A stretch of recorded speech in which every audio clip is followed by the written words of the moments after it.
What's up guys, it's Itzel, welcome to my channel.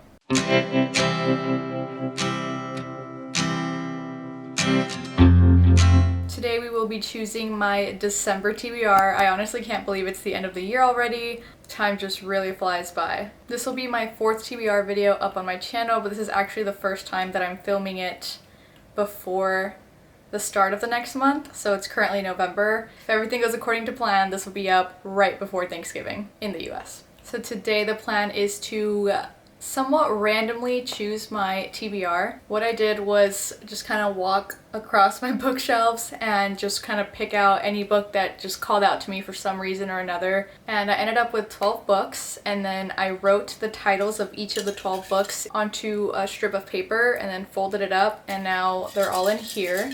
So I'm going to be just selecting some of these. I'm thinking 5 to 6, and then whatever title I pick up is going to be the book that gets added to my December TBR. I'll show you those 12 books in just a second, but I will say that I am also planning on reading like a Christmassy rom-com, but I have no idea what the title is. One of my neighbors has a copy of some sort of Christmas rom-com that she was really recommending like last month, so I'm gonna go ahead and borrow it, but I don't actually know what the title is. I just tend to like Christmas rom-coms, so it doesn't really matter what the title is, I'm gonna read it anyways. And then I am planning on audiobooking some sort of holiday rom-com as well, but I don't know what the title is either. I'm just gonna get one from Libby, so it's really gonna be up to what they have available, but if I get it before this video's up, then I'll put the title right here somewhere.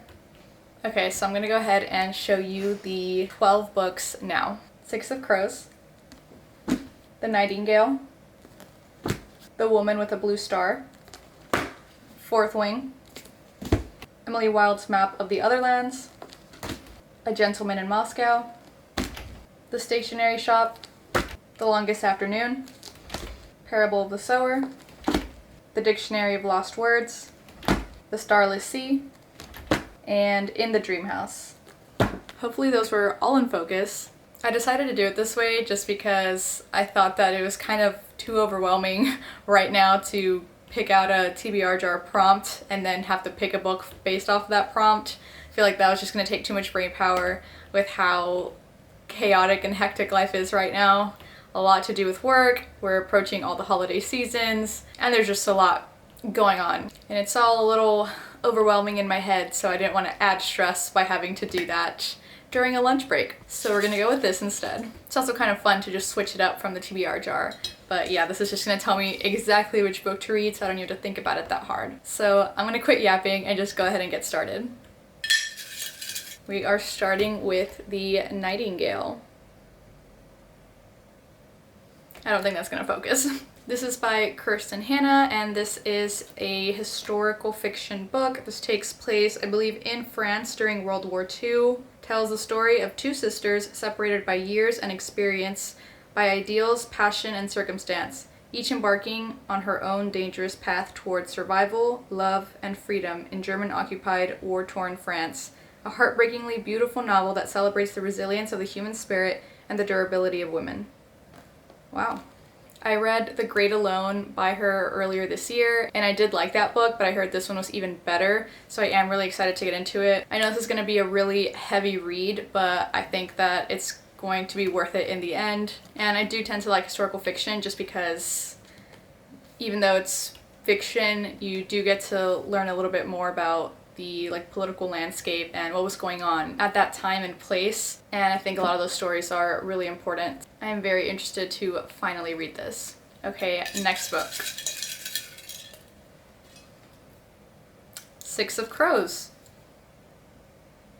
I don't know why I keep doing that. It's not gonna focus. This is by Leigh Bardugo, and I did read the trilogy that you're supposed to read before this.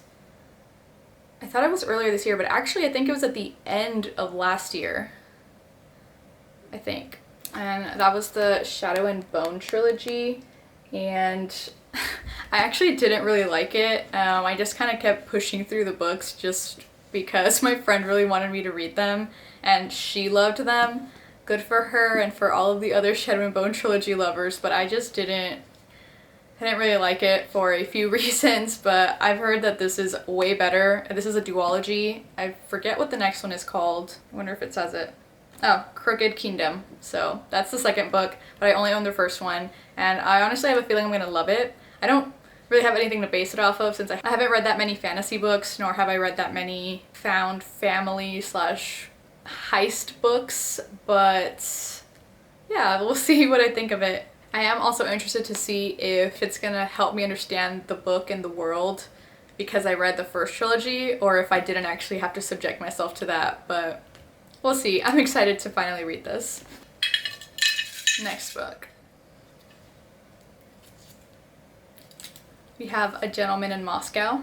This is by Amor Telles, and he's written a lot of books that I feel like you may have heard of.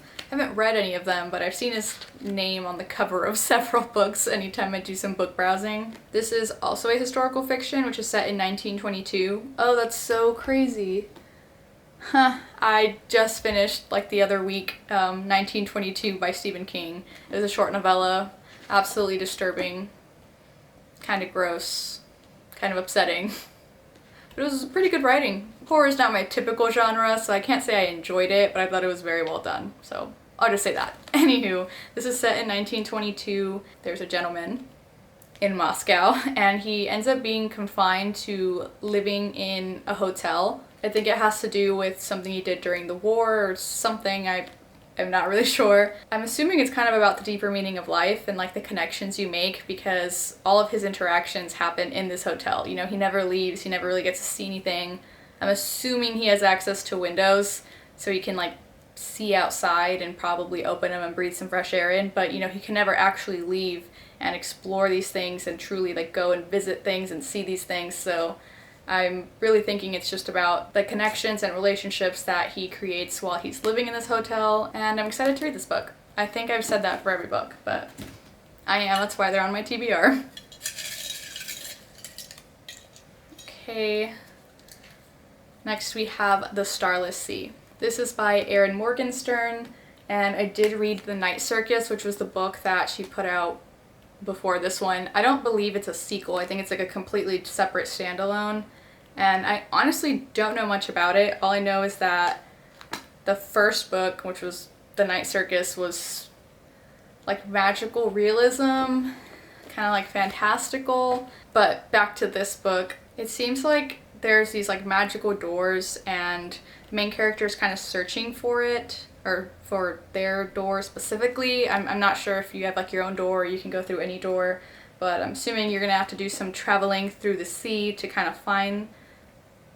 Okay, so it looks like there's a group of people that venture deep into the space and its histories and myths, searching for answers and one another. A timeless story unspools, casting a spell of pirates, painters, lovers, liars, and ships that sail upon a starless sea. So I don't know what that means at all, so I guess I'll find out this month. Okay, going into what will possibly be the final choice, I don't know. I may just pick out 6 so I have a few options to pick from the next time I am reading. Sorry, I kind of peeked there. Okay, let's see. Emily Wilde's Map of the Other Lands. I didn't write it out loud, I put OL, so I forgot for a second. This is by Heather Fawcett. I read Emily Wilde's Encyclopedia of Fairies this month actually, in November. It was the first book I read in November, and I absolutely loved it. I bought both of the books at the same time, which can be risky, but I don't know, I just knew I was gonna love it. It's funny because I was reading the reviews of the book after I finished it, because I was uploading it on Goodreads. I gave it like a 4-star, and you know, a lot of people were saying it was really boring, which I thought was funny because I can definitely see why it was described that way, but it's almost relatable, like not entirely, and obviously not if you've read that book, it's not actually that relatable, but I do work in research, and you know, I like the touch of having footnotes and this talk of like big conferences and knowing important people and getting your research published. Like, I understand that, so I liked that aspect, and then I loved the fairy aspect. There were some creepy elements in there which I wasn't expecting, but it's cool, I suppose. I don't think I truly have an opinion on that, but I did like it a lot, and I'm really excited to see how the story picks up in this book. I'm not sure if it picks up like directly after that or X amount of years later. I I have no idea, but I am so happy to pick this up. All I really know is that Emily Wilde and I believe her companion Bamblebee and her dog, they're going to be traveling, going on these adventures through their research grants to do more research on, I guess this time, the other lands. Maybe this is like unmapped territory because it's dangerous or something, and I don't know. I'm just so excited to read this. That's 5 books, and I'm honestly really happy with those 5 books. I think I might pick one more out just because it's fun. So let's see what that last book will be. We've got The Dictionary of Lost Words. This is by Pip Williams, and this is basically a book about Esme, maybe Esme, but I'm gonna say Esme, who begins to collect other words, ones that have been discarded or neglected by the dictionary men. So I believe it is men who are in charge of writing like the, I guess, English, yeah, Oxford English Dictionary. And there are a lot of words that aren't included that have to do with, I believe, like the female experience and other possible like cultural things. And so all of these words are kind of stripped from the vocabulary, and so I believe like women don't really have the proper words to describe feelings, experiences, movements, just all of these historical things are just kind of lost because there's no words to express them or to describe them. So I believe Esme starts to collect these words, and then she creates her own dictionary called the Dictionary of Lost Words. She kind of goes on her own adventure to meet the people whose vocabulary will fill those pages. Set in the earliest 20th century during the height of the women's suffrage movement, the Dictionary of Lost Words reveals a missing narrative, hidden between the lines of a history written by men. And then this is actually inspired by actual events. This is considered a deeply thought-provoking celebration of words and the power of language to shape the world, which I think is such an important concept. I'm really interested to see if this plays into a little bit of today's world where I'm not going to say we're trying to erase history per se, but it's kind of a time where we are claiming what we want to acknowledge and not, and by we I just mean as a society, not necessarily every individual person. But I think this is going to have a really interesting discussion, and I'm very interested to read the Goodreads reviews after I finish this to see if anyone has already started tying that together and just looking up any like comparative works to see how it's applicable now, because again, language shapes the world. The way that you write something can be perceived differently and interpreted differently, and it can just shape the way that things are remembered. So I am really interested to read this as well. And that's it. We have our 6 books picked out. I have such a busy time ahead, and even though I will have quite a bit of time off of work towards the end of December during the holiday times, I don't know that I'll have a bunch of time to read because I'm going to be hosting a bunch of people for several days, and I've got a lot of other deadlines going on at work, so fingers crossed that I can go through a bunch of these books, but I don't know if it'll be possible. I'm really hoping to though, because this is probably one of my favorite TBRs that I've gotten in a while. Maybe I have to start picking them that way, or at least giving myself more fun prompts. I don't know. Something that I will be doing next year is doing some sort of TBR takedown / reading my physical TBR challenge, because I think I have a lot of books on my physical TBR, kind of an embarrassing amount. Probably not as bad as some people, but this isn't really supposed to be a comparison thing, so way more than I want to have, which is why I've already put myself on somewhat of a book buying ban ever since I got back from my trip to like Vermont and New Hampshire and stuff, because I got a lot of books from independent bookstores there, which was always the plan,